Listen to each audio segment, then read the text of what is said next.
हमार सीनियर तजज़ियाकार बात करेंगे। अस्सलामु अलैकुम। वालेकुम सलाम परवेज़ भाई, कैसे हैं आप? मैं ठीक हूँ, आप ठीक हैं भाभी, खैरियत से हैं? अल्लाह का शुक्र जी, बिल्कुल ठीक-ठाक। ज़रा सबसे मुझे तो ये बताएँ, ये जो बहन-भाइयों के फड्डे होते हैं, इसमें बड़े मसाइल भी आते हैं।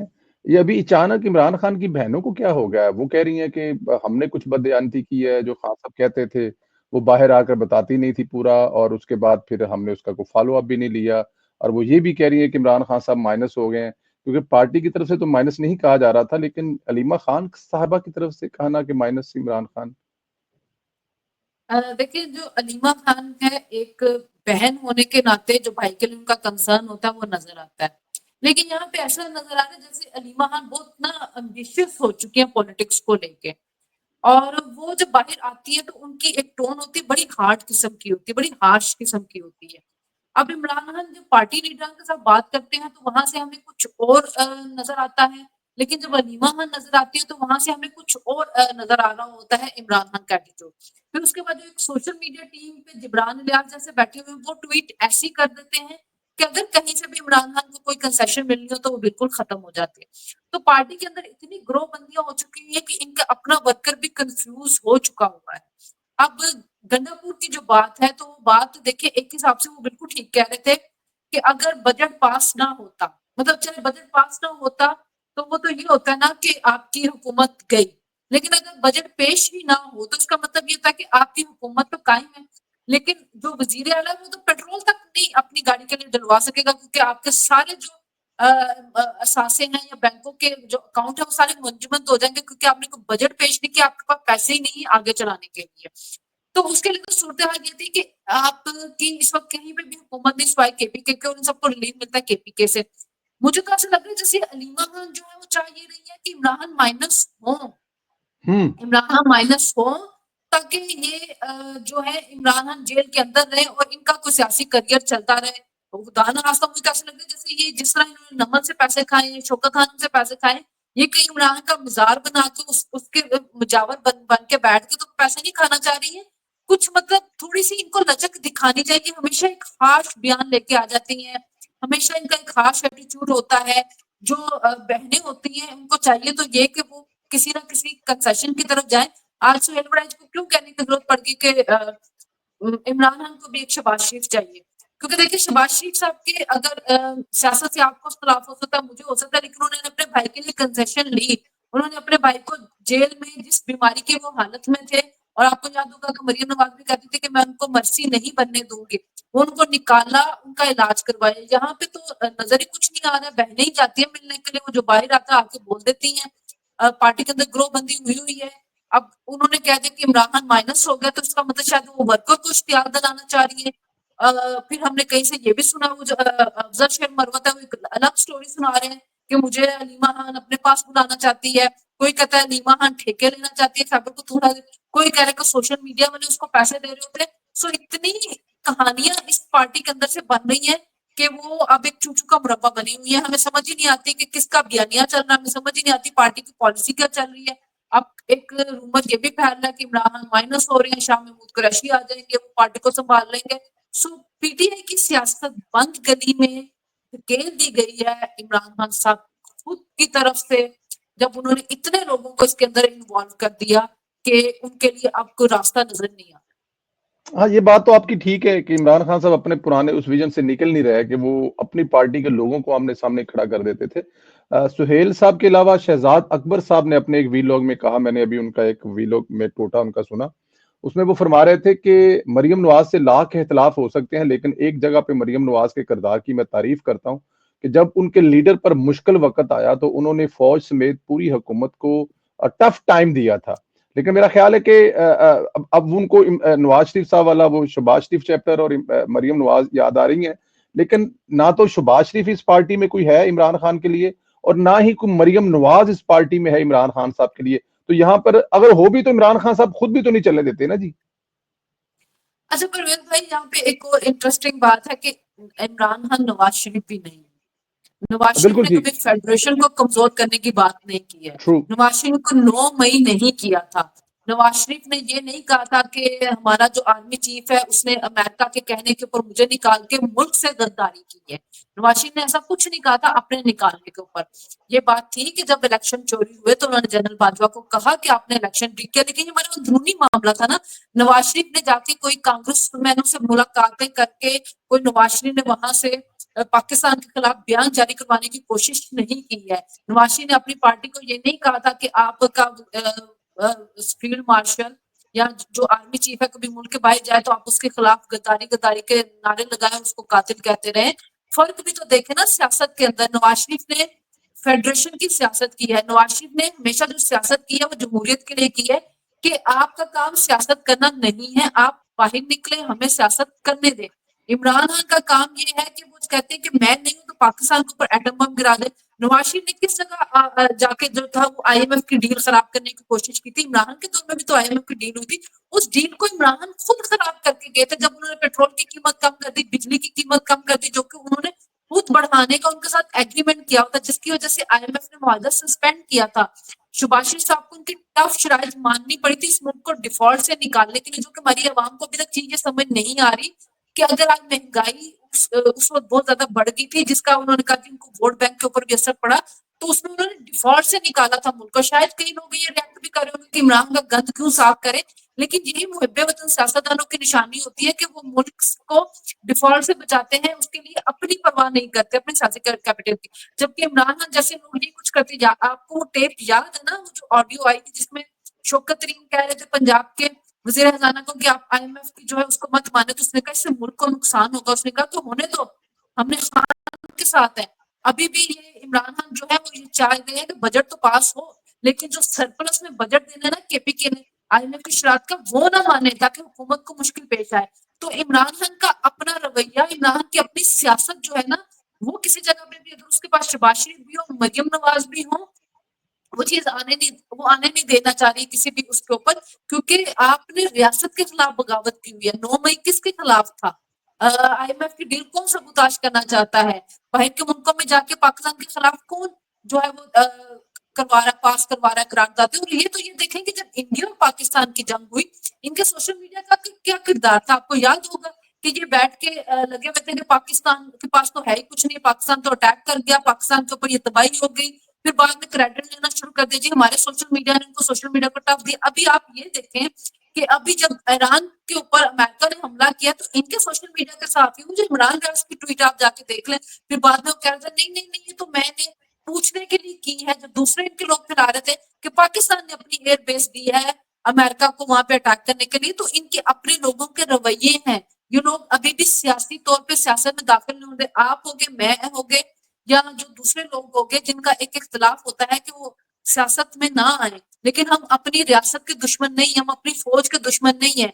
अगर हमारा इंडिया के साथ मुकाबला होगा तो हम अपनी रियासत के साथ खड़े, हम अपनी फौज के साथ खड़े, हम अपनी फौज को बदनाम नहीं करते, हम अपनी फौज को अपने मुल्क को प्रोपेगेंडा नहीं करते। इनकी एक जो लंदन में बैठी हुई सारा मीर इनके सोशल एक्टिविस्ट है, आपने देखा था कि उन्होंने क्या ट्वीट की थी? जल्दी से बताओ पाकिस्तान के अंदर कोई अमेरिकन एयर बेस है, ताकि वो कहना ये चाहते कि ईरान हमारे ऊपर उस एयर बेस के ऊपर हमला करते।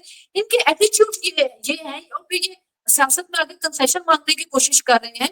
पहले ही अपने रवैये तब्दील करें, रियासत के साथ इनको मोहब्बत है, इनकी सारी वफादारियां खान के साथ है। और खान साहब क्या चाहते हैं कि मुझे गोद में बिठा ले, मुझे गोद में बिठा दो, बाकी सब लोगों को आप जेलों में भेज दें, फांसियों के ऊपर चढ़ा दें।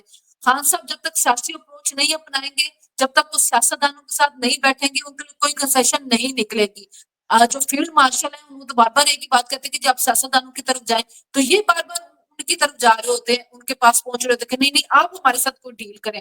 तो बात ये है कि आप शहबाज शरीफ या मरियम नवाज को लें, लेकिन पहले आप ये बात करें कि क्या इमरान खान नवाज शरीफ जैसे हैं?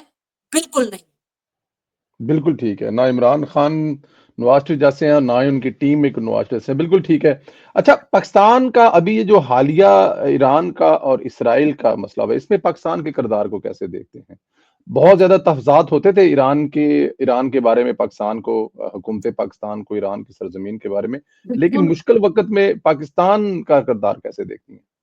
देखिए मैं यहाँ पे ना बहुत ज्यादा क्रेडिट दूंगी पाकिस्तान की फॉरेन पॉलिसी को, इसहाक डार साहब को। किस वक्त अगर आप देखें तो पाकिस्तान एक बड़ी मजबूत पोजीशन में है फॉरेन पॉलिसी को लेके। अभी कल ही की बात है कि एससीओ शंघाई ताउन तंजीम के अंदर क्या हुआ है कि जो उनका एलामिया था उसमें बलूचिस्तान शामिल हुआ, पहलगाम नहीं हुआ है, जिसकी वजह से इंडिया ने उसके ऊपर साइन नहीं किया। तो ये हमारी फॉरेन पॉलिसी की कामयाबी है, क्योंकि जाहिर है हमारे पास सबूत है, हम सबूतों के साथ बात करते हैं। पाकिस्तान की जो देखिए, पाकिस्तान जो है ना अमन पसंद मुल्क है। हम ना तो किसी के मुल्क के ऊपर जारियत की है, ना हम इसको सपोर्ट कर सकते हैं। इसराइल की जो अग्रेशन है गजा के अंदर, पाकिस्तान ने हमेशा उसको कंडेम किया है। जिस तरह के कश्मीर के अंदर इंडिया की अग्रेशन है, पाकिस्तान ने उसको भी हमेशा कंडेम किया है। इस तरह ये जो वॉर थी ये इम्पोज की गई थी ईरान के ऊपर, क्योंकि देखिए ईरान की और अमेरिका के जो थे मुज़ाकरात की बातचीत चल रही थी। अभी तो बात हो रही थी, वो कह रहे थे कि हम मुज़ाकरात करेंगे, अभी तो चीजें सामने आनी थी। लेकिन चूंकि नेतन्याहू अपने मुल्क में कमजोर हो रहा था, उसको सियासी तौर पे बहुत सी मुश्किलात का सामना करना पड़ा था। जैसे कि हमने मोदी को देखा था कि मोदी सियासी तौर पे वीक हो रहा था, तो उसने पहलगाम का फॉल्स फ्लैश ऑपरेशन किया और उसके बाद पाकिस्तान के ऊपर इल्जाम लगा। और अभी बाय द वे अभी तक उनकी इंक्वायरी कंप्लीट नहीं हुई है, अभी तक उनको पता नहीं कि हुआ क्या है। लेकिन पाकिस्तान के ऊपर इल्जाम लगा है, पाकिस्तान के ऊपर हमला कर दिया, इसी वजह से वो दुनिया में तन्हा है, दुनिया उनका मौकफ नहीं सुन रहे।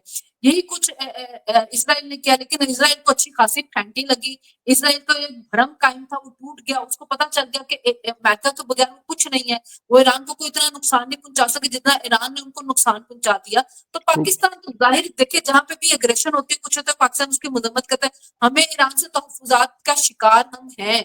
कुलभूषण जाधव वहीं से पकड़ा गया हुआ है, अलकायदा तो वहां पे ट्रेनिंग होती रही है।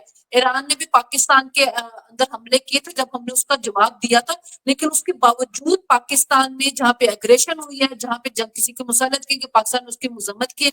इसी तरह जब ईरान ने कतर के ऊपर हमला किया तो पाकिस्तान ने उसकी भी मजम्मत की। पाकिस्तान एक न्यूट्रल मुल्क है, पाकिस्तान को चाहिए भी नहीं कि वो किसी की जंग के अंदर शामिल हो। ये पाकिस्तान की बेस्ट पॉलिसी है जो इत्तेदाल पे मबनी है। पाकिस्तान किसी की जंग का हिस्सा बनना भी नहीं चाहता, पाकिस्तान अपनी सरहद को अब इस्तेमाल भी नहीं होने देना चाहता। क्योंकि माजी में देखे हमने प्रॉक्सी बन के, ये जो डिक्टेटर आते रहे प्रॉक्सी बनते रहे हैं और उसके अंदर पाकिस्तान नुकसान उठाता रहा। लेकिन आज एक जमहूरी हुकूमत थी, नवाज शरीफ साहब का शुरू दिन से आप देख लें स्टांस के, उन्होंने कभी भी किसी भी मुल्क की प्रॉक्सी बनने से इनकार किया है। वो कभी भी नहीं चाहते कि हमारी एयर बेस, हमारी फौज किसी दूसरे मुल्क के खिलाफ इस्तेमाल हो। तो वही आज हमें फॉरेन पॉलिसी में नजर आए, वही कामयाबी कि आज दुनिया पाकिस्तान के साथ खड़ी है, दुनिया पाकिस्तान के साथ तजारत करना चाह रही है। आप डोनाल्ड ट्रंप को देख लें, वो हर रोज पाकिस्तान की तारीफ कर रहे होते हैं, फील्ड मार्शल की कर रहे होते हैं, पाकिस्तानी क़यादत की कर रहे होते हैं, पाकिस्तानी अवाम की कर रहे होते हैं। हालांकि उनकी तारीफ से डर भी लगता है, लेकिन इस वक्त देखा जाए तो पाकिस्तान एक मजबूत पोजीशन में खड़े हैं। चाइना हमारे साथ जो है तजारत करना चाह रहा है, यूएई करना चाह रहा है, रूस की तरफ से आ रहा है। अब आप देखिए शंघाई कॉर्पोरेशन में रूस है, जो कि शुरू दिन से एलाई समझा जाता था इंडिया का, लेकिन उसने भी इंडिया का साथ नहीं दिया है। चाइना तो वैसे ही पाकिस्तान का साथ है। तुर्की, अजरबैजान तो अपनी फौज भेजने के लिए तैयार था जिस वक्त हमारी इंडिया के साथ चल रही थी। तो ये मैं क्रेडिट दूंगी सिविल गवर्नमेंट को और खासतौर पर इसहाक डार साहब को कि बड़े अग्रेसिव है वो फॉरेन फ्रंट के ऊपर और दूसरे मुल्कों के साथ ताल्लुकात कायम करें, टेलीफोनिक राब्ता उनका रहता है, पाकिस्तान का केस बहुत अच्छी तरह से लड़े कि आज पाकिस्तान चाहे जितने मर्जी उनके दुश्मन जो मर्जी कहें, चाहे बहुत से लोगों के दिलों के ऊपर छुरियां चढ़े, लेकिन पाकिस्तान आज सफारती तौर पे एक मजबूत हैसियत से खड़ा। बिल्कुल ठीक है, इसमें तो कोई शक नहीं है सफारतकारी के मैदान में और पॉजिटिव मीडिया के जो हमारा जो रहा है सोशल मीडिया से लेकर डिजिटल मीडिया उसके मैदान में भी पाकिस्तान बड़ा कामयाब रहा है। अच्छा, फील्ड मार्शल का जो दौरा था सदर ट्रंप की खसूसी दावत पर, ये ख्वाब तो इमरान खान साहब का था और हमें भी ये बताया भी गया, इलेक्शन से पहले डराया भी गया कि जैसे ही इलेक्शन होंगे तो पता नहीं उसके बाद व्हाइट हाउस में बुलाया जाएगा, खान साहब के ऑर्डर आएंगे। ये सारा उल्टा हुआ कैसे है? और ये जो आपने एक लफ्ज इस्तेमाल किया ना कि डर भी लगता है ट्रंप की तारीफों के बाद कि कहीं वो उल्टे ना पड़ जाएं, इस पे मतलब फील्ड मार्शल को बुलाना और इतना इज्जत और रिस्पेक्ट और पाकिस्तान के बारे में बार बार पॉजिटिव, क्या वजह हो सकती है, किस वजह से ये ट्रंप का रवैया? देखिए ट्रम्प जो है ना, आप उनकी पॉलिटिक्स को समझे, वो एक सियासतदान है, वो और तजारत बिजनेसमैन भी हैं। वो बिजनेसमैन भी चाहते है। यही है कि तजारत हो और मुल्कों के अंदर जंग में, उनका पिछला दौर भी देख लो, किसी जंग में नहीं गए थे। जी। और इस दफा भी जब से आए तो कहते गजा की जंग जो है बंद करा दे। अभी आप पढ़ ही रहे हैं कि जी, इसराइली कोई मीडिया के हल अंदर भी बता रहे हैं। खबरें आ रही हैं कि गजा का 2 हफ्ते के अंदर कोई ना कोई हल निकल आएगा जिसको अर्ब कंट्री भी जो है वो मंजूर कर लेंगे। इसके बाद देखिए कि पाकिस्तान और इंडिया की जो जंग हुई है उसके अंदर पाकिस्तान को इन्होंने कहा तो पाकिस्तान ने बड़ी जल्दी इनकी बात मानी। इंडिया जो था वो हर मरले के ऊपर ये इनकार कर रहा था कि नहीं जी हमने सीज फायर अमेरिका के कहने के ऊपर नहीं किया। मोदी ने खुलेआम तो नहीं कहा लेकिन उनकी फॉरेन पॉलिसी ये कहती, लेकिन पाकिस्तान उनका शुक्रिया अदा करता रहा है। तो ट्रम्प को ये चीज अच्छी लगी है, जाहिर है उनको पाकिस्तान नॉमिनेट भी कर दिया नोबेल पीस प्राइज के लिए, लेकिन उनको ये बात अच्छी लगी कि पाकिस्तान ने उनके कहने के ऊपर सीज फायर किया, पाकिस्तान जंग के अंदर आगे नहीं गया, पाकिस्तान ने बात मानी, पाकिस्तान ने रिस्ट्रेंट शो किया। फिर उसके अलावा जो उनकी वॉर अगेंस्ट टेररिज्म है पाकिस्तान उसमें भी उनके साथ कोऑपरेट कर रहा है। अफगानिस्तान के अंदर जो उनको मतलूब थे दहशतगर्द उन्होंने वो पकड़ के उनको दिए क्योंकि पाकिस्तान खुद विक्टिम है दहशतगर्दी का इस वक्त। और सबको पता है कि बलूचिस्तान के अंदर जो टीटीपी और ये जो फितरत और ख्वारिज है इनको कौन फंडिंग कर रहा है, इनकी फंडिंग किस मुल्क की तरफ से आ रही है, तो पाकिस्तान ने तो दहशतगर्दों का खात्मा करना है।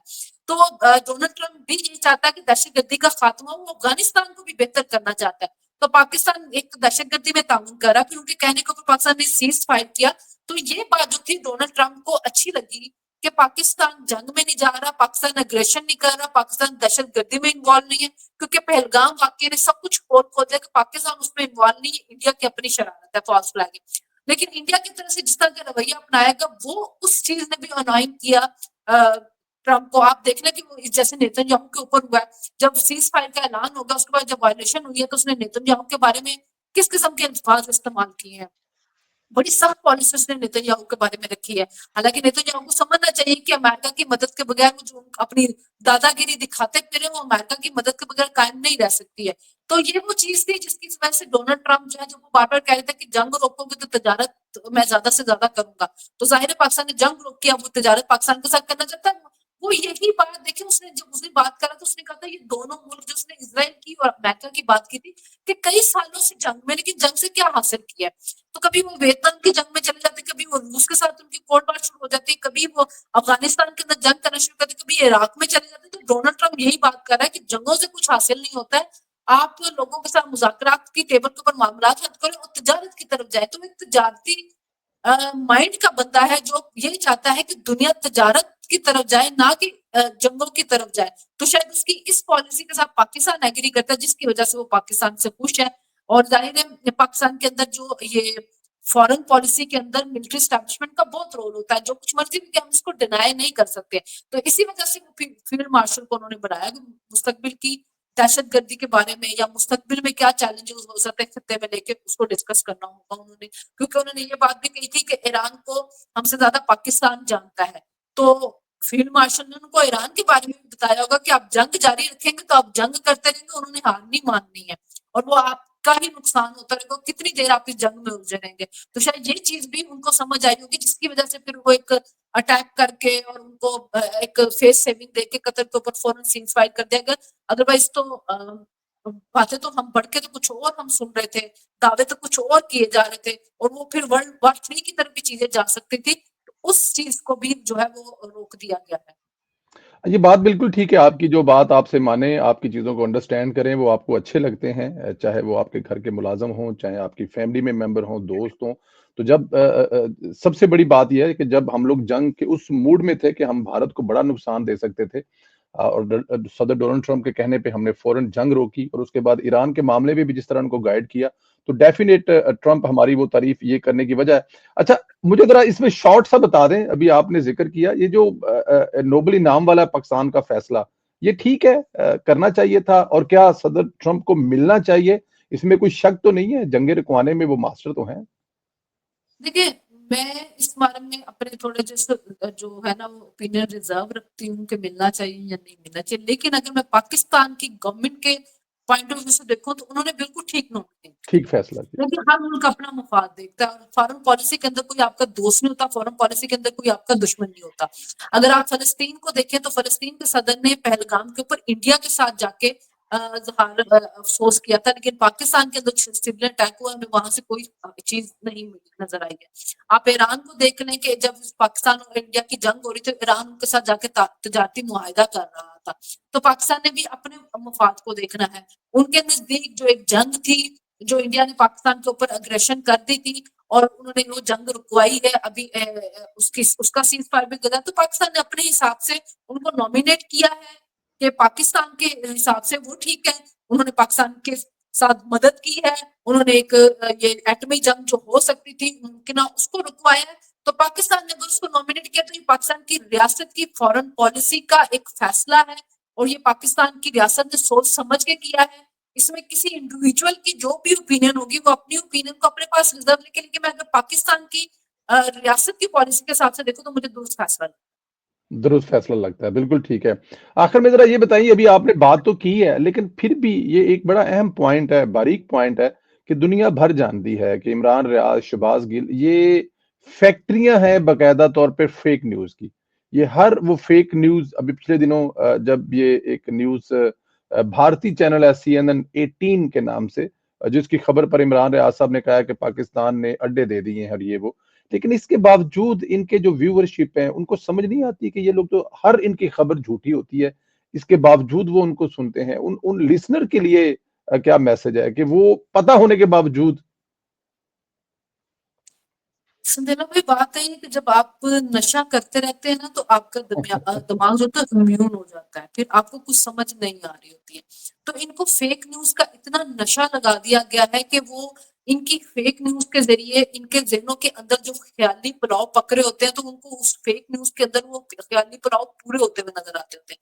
तो जो इमरान खान के जो व्यूअर्स हैं, जो इमरान के सपोर्टर हैं, वो दिमागी तौर पर उस नशे के आदी हो चुके हैं झूठी खबरों के। उनको जब उनको झूठी खबरें नहीं मिलती तो जैसे नशे वाले को नशा ना मिला अपना जिस्म काटता, तो उनकी भी कैफियत वो हो चुकी हुई है, क्योंकि उन्होंने पढ़ना नहीं है, उन्होंने रिसर्च नहीं करनी, उन्होंने सोचना समझना नहीं है, उन्होंने इनकी नजर से दुनिया को देखना है, उन्होंने इनकी नजर से खबर को देखना है। मैं सब लोगों को नहीं कह रही हूँ, उनके बहुत से जो सपोर्टर है इमरान खान के, अब उनमें शोर भी आता जा रहा है, वो सोचते भी हैं, वो सवाल भी करना शुरू हो गए। लेकिन एक जो उसमें तादाद है वो अभी तक उस फेक न्यूज के अंदर जकड़ी हुई है। उनको उन फेक न्यूज के अंदर वो सारी चीजें मिलती हैं जो वो सुनना चाहते हैं। जैसे उनको बताया जाएगा कि इमरान खान रिहा हो जाएंगे, बड़ी शानो शौकत से रिहा हो रहे हैं। आप देखिए कि कई यूट्यूबर्स हैं, वो बताएंगे कि जेल का दरवाजा खुल गया, लाइव मनाजर देखे, इमरान खान रिहा हो रहे, और डेली उसके उतने ही लोग दोबारा से उसको वही वही झूठी खबर अगले दिन दे रहा होगा, वो देख रहे होंगे, क्योंकि उनके दिमाग जकड़ लिए गए हैं। जिन जब दिमाग जकड़ लिए जाते हैं ना, तो फिर वो सोचने समझने की सलाहियत जो होती है वो खत्म हो जाती है। तो वो जो फेक न्यूज के जरिए उनके दिमाग जकड़ लिए गए, वो उस फेक न्यूज के ऊपर चलते जा रहे हैं। शायद अल्लाह उनको कोई हिदायत दे दे, वो शऊर आ जाए, वो सोचना समझना शुरू कर दे। आप किसी भी लीडर को पसंद करें, जरूर करें, लेकिन ये बात याद रखें कि झूठ बोलना और झूठ फैलाना गुनाह है। अगर आप किसी का झूठ सुन रहे हैं और उसी को आगे फैला रहे हैं, तो कुरान में भी ये बात है कि जब आपके पास कोई खबर आए तो उसकी तस्दीक कर लिया करें, रिसर्च कर लिया करें। तो जब आपके पास वो झूठी खबर एक दफा आएगी, दो दफा आएगी, तीसरी दफा आपको लानत भेज देनी चाहिए झूठ बोलने वालों के साथ। लेकिन फिर वही बात है कि वो जिस तरह नशा का बंदा आदी हो जाता है, उस तरह वो फेक न्यूज के आदी हो चुके हैं। उनको सेटिस्फेक्शन मिल रही है उन फेक न्यूज के जरिए, क्योंकि वो अपने अंदर जो ख्याली पुलाव पका रहे हैं वो उन फेक न्यूज के जरिए पूरे होते उनको नजर आते हैं। बिल्कुल ठीक कह रहे हैं। आखिर में आखिरी सवाल भी है। आज मरियम नवाज साहिबा जो हैं वो पंजाब असेंबली में बजट पर तकरीर करने जा रही हैं। तकरीबन 16 महीने उनके बनते हैं हुकूमत में, 103 बड़े प्रोजेक्ट शुरू किए हैं और तकरीबन 3000 छोटे ऐसे प्रोजेक्ट जिनमें बहुत सारे मुकम्मल हो चुके हैं और बहुत सारे मुकम्मल होने के नजदीक है। कैसे देखती हैं 16 महीने की जो मरियम नवाज साहिबा की कारकर्दगी? देखिए उनकी कारकर्दगी खुद बोलती है। आप देख लें हर सूबों के साथ उनके मवाजने किए जा रहे होते हैं। आज ही आप देख लें कि सवात में कितना खौफनाक एक हादसा हुआ है कि वहां पे एक ही फैमिली के 15-18 लोग जो थे घंटों वहां पे इमदाद का इंतजार करते रहे हैं, लेकिन उनको इमदाद नहीं पहुंच सके कि वहां से निकाल सके। जबकि मरियम नवाज ने तो गांव देहातों से एयर एम्बुलेंस के जरिए लोगों को रेस्क्यू करवाया हुआ है। अब उनके वो जो हेल्थ का प्रोग्राम है, जो व्हीकल हेल्थ ऑन व्हीकल्स है, वो लोगों के दरवाजों तक पहुंच रही है। बच्चों को लैपटॉप्स मिल रहे हैं, बच्चों को स्कॉलरशिप मिल रहे हैं। एक लाहौर में एक मार्केट है, टोरंटन मार्केट, जो जहाँ पे परिंदे वगैरह बिकते थे, उसकी बहुत इतनी पुरानी हालत बुरी मार्केट है। थी जी। बहुत पुरानी मार्केट है वो। बहुत, उसके पास से आप गुजर नहीं सकते थे, स्मेल आती थी जो। और अब आप जाके के देखो उसका नक्शा बदल गया। जो लाहौर में रहते हैं वो कह रहे हैं, लाहौर में नहीं, इवन मेरा पंजाब में देहातों में रहने वाले लोगों के साथ ताल्लुक है, उन्होंने कहा कि वहां पे भी जो ये कूड़ा उठाने वाली जो गाड़ियां वो पहुंचती हैं। अभी ईद तो ईद थी तो किस तरह आपका पूरा पंजाब से लाशें उठा दी गई, सफाइयां कर दी गई। अभी पंजाब में बारिश हुई है, लाहौर में बारिश होती थी, पानी खड़ा होता था, वो खुद जाके मॉनिटर कर रही है। जिस तरह उन्होंने इस दफा बजट बढ़ाया, तालीम का जितना उन्होंने बजट बढ़ाया, हर कोई उसको अप्रिशिएट कर रहा है। हेल्थ और तालीम, हमेशा से ये बात कही जाती थी कि ये हुकूमतों की प्रायोरिटी होनी चाहिए कि लोगों को हेल्थ की सुविधा फराहम करें, लोगों को तालीम दे।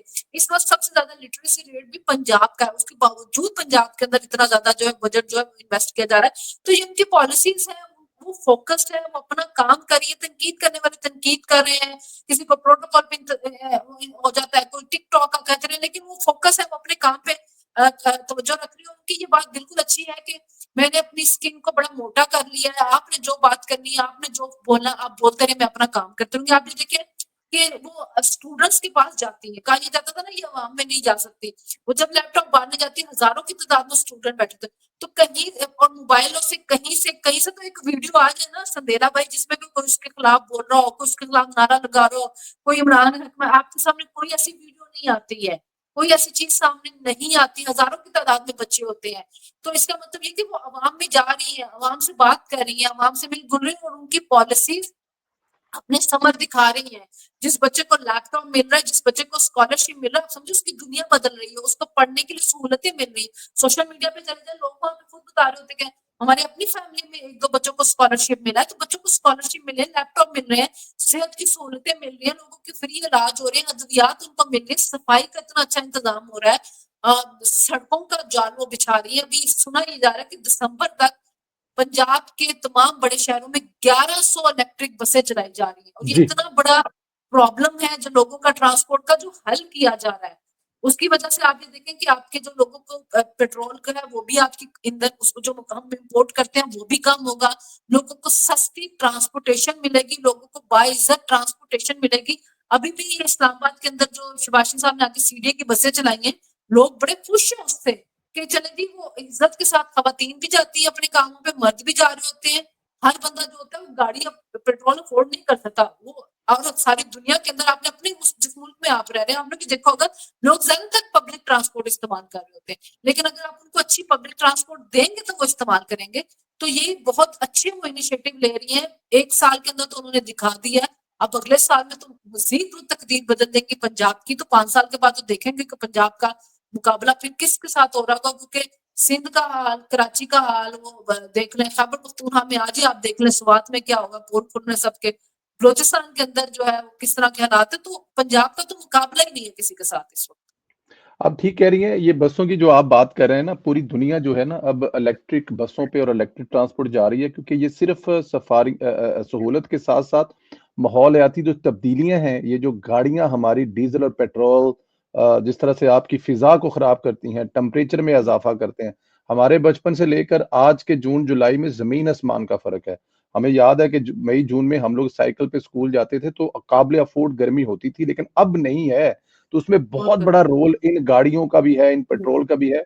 तो अगर मरियम नवाज जो है वो हजारों की तादाद में उनका जो प्लान है, और जिस तरह वो गुजरांवाला में और फैसलाबाद में ऑरेंज लाइन लेके आ रही हैं, और जिस तरह लाहौर में वो नहर के किनारे ट्राम चला रही हैं, और अंडरग्राउंड के बारे में, तो ये सब इलेक्ट्रिक है। तो इलेक्ट्रिक ट्रांसपोर्ट का लाने से जो आपकी माहौलियाती तब्दीलियां उसको बड़ा फर्क पड़ेगा। दुनिया इस तरफ बहुत ज्यादा कंसर्न है। अभी मैं ब्रसल में था, मैं एक इंटरव्यू कर रहा था मुसद्दक मलिक साहब से, तो जाहिर है उनके पास मिनिस्ट्री है, तो वो कहते हैं कि पूरा यूरोप जो है ना वो आपको हाथों पे उठाने के लिए तैयार है, आप कुछ ऐसा करें जिसमें माहौलियाती तब्दीलियों में जो आसानियां पैदा हों। सुनीला भाभी, आपका बहुत शुक्रिया। हमेशा की तरह आपसे जब टाइम मिलते हैं, मांगते हैं तो मिलता है। अल्लाह पाक सलामत रखे, खुश रखे। हमेशा की तरह बहुत बहुत शुक्रिया आपका। बहुत थैंक शुक्रिया।